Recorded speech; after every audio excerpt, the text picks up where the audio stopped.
Melintasi pegunungan, lembah, dan gurun sejauh ribuan kilometer, berdirilah tembok besar Tiongkok, simbol kekuatan, ketekunan, dan sejarah yang luar biasa panjang. Tapi tembok ini bukan cuma soal batu dan panjangnya yang mengagumkan. Ia juga menyimpan kisah tentang perang, kerja keras, dan ambisi para kaisar kuno. Hari ini, kita akan menyusuri jejak sejarah di balik tembok raksasa yang jadi salah satu keajaiban dunia. Yuk, kita mulai perjalanannya. Tembok besar Tiongkok, atau Great Wall of China, adalah salah satu bangunan paling monumental dalam sejarah peradaban manusia. Dibangun selama lebih dari 2 milenium, tembok ini merupakan simbol dari kekuatan, ketahanan, dan strategi pertahanan bangsa Tiongkok.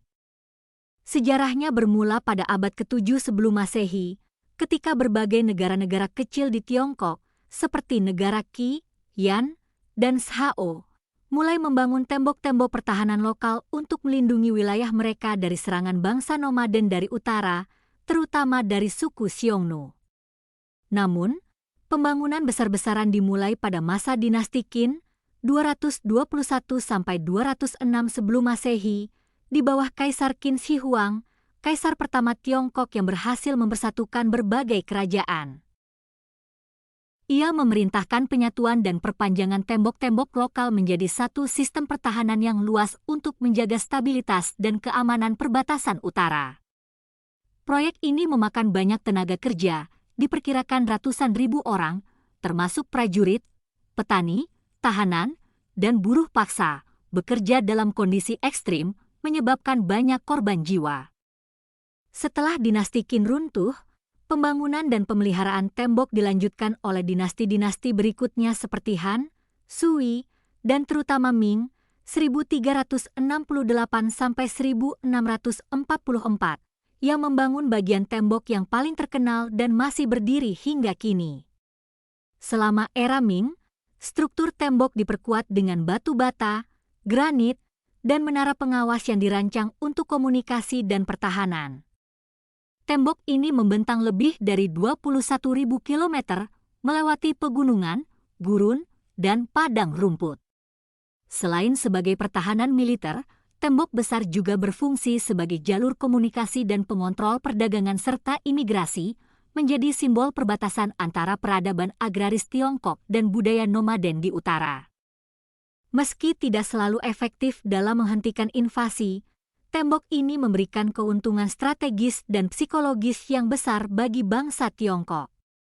Kini, Great Wall menjadi warisan dunia UNESCO dan lambang kebanggaan nasional, menunjukkan kemampuan luar biasa manusia dalam menciptakan sesuatu yang bertahan melampaui zaman. Sebelum penyatuan Tiongkok oleh Kaisar Qin Shi Huang, wilayah Tiongkok terbagi menjadi beberapa kerajaan kecil yang terus-menerus berperang satu sama lain dalam periode yang dikenal sebagai zaman negara-negara berperang 475-221 sebelum Masehi.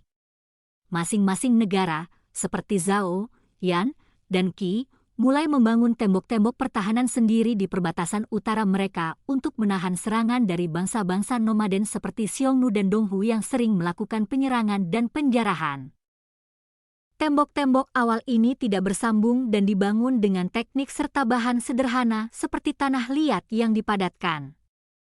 Namun, semangat untuk membentengi wilayah sudah mulai terlihat sejak masa ini. Tembok bukan hanya simbol perlindungan, tetapi juga pernyataan kekuasaan dan batas wilayah masing-masing kerajaan. Setelah Qin Shi Huang menyatukan seluruh daratan Tiongkok pada tahun 221 sebelum Masehi, ia melihat pentingnya menyatukan tembok-tembok ini untuk menciptakan satu garis pertahanan yang kuat demi kestabilan negara yang baru dipersatukan. Kaisar Qin Shi Huang kemudian memerintahkan pembangunan tembok secara besar-besaran yang dikenal sebagai salah satu proyek arsitektur terbesar pada masanya.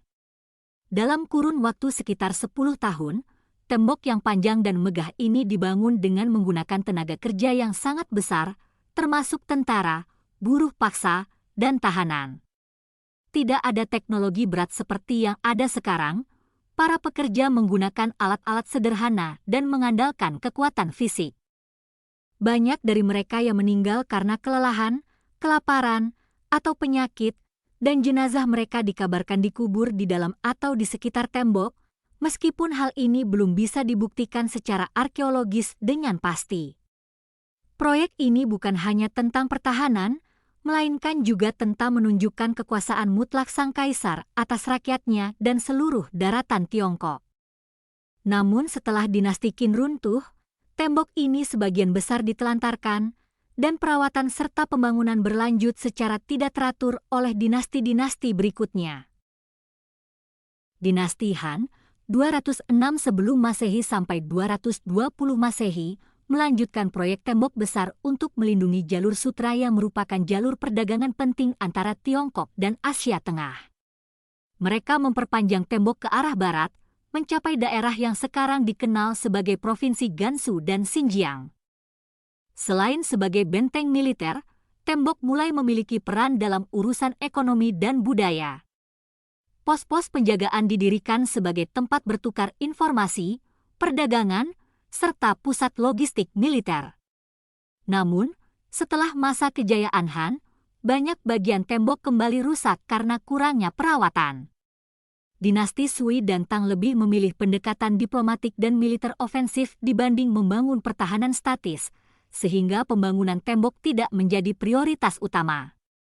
Baru pada masa dinasti Ming, setelah bangsa Mongol menggulingkan dinasti Yuan dan kemudian diusir dari Tiongkok, kebutuhan untuk membangun pertahanan yang kuat di utara menjadi sangat mendesak kembali. Dinasti Ming, 1368 sampai 1644, memberikan kontribusi paling besar dalam membentuk wujud tembok besar seperti yang dikenal sekarang. Mereka membangun kembali dan memperkuat tembok dengan menggunakan bahan-bahan tahan lama seperti batu bata, batu besar, dan semen, serta menambahkan banyak menara pengawas, pos penjagaan, dan benteng. Tembok ini tidak lagi hanya menjadi penghalang pasif, tetapi menjadi sistem pertahanan aktif yang kompleks dengan jalur komunikasi dan logistik yang canggih untuk masa itu. Menara-menara pengawas digunakan untuk mengirim sinyal asap atau api sebagai bentuk komunikasi cepat jika terjadi serangan. Panjang keseluruhan tembok pada masa Ming mencapai lebih dari 8.800 km. Meski pada akhirnya dinasti Qing, 1644 sampai 1912, menaklukkan Tiongkok dengan melewati tembok melalui celah yang dijaga lemah di Shanhai Guan, keberadaan tembok besar tetap memiliki arti besar. Kini, tembok besar tidak hanya menjadi objek wisata dan simbol kebesaran sejarah Tiongkok, tetapi juga lambang ketekunan, kerja keras, dan identitas budaya yang telah melewati berbagai dinasti dan zaman. Tembok besar Tiongkok bukan cuma tentang panjangnya yang luar biasa, tapi juga tentang tekad manusia untuk melindungi, bertahan, dan meninggalkan jejak. Dari satu batu ke batu lain, tersusun sejarah yang membentang ribuan tahun. Terima kasih sudah ikut menyusuri kisah ini bersama saya. Jangan lupa like, komentar, dan subscribe kalau kamu suka bahasan sejarah seperti ini. Sampai jumpa di video selanjutnya.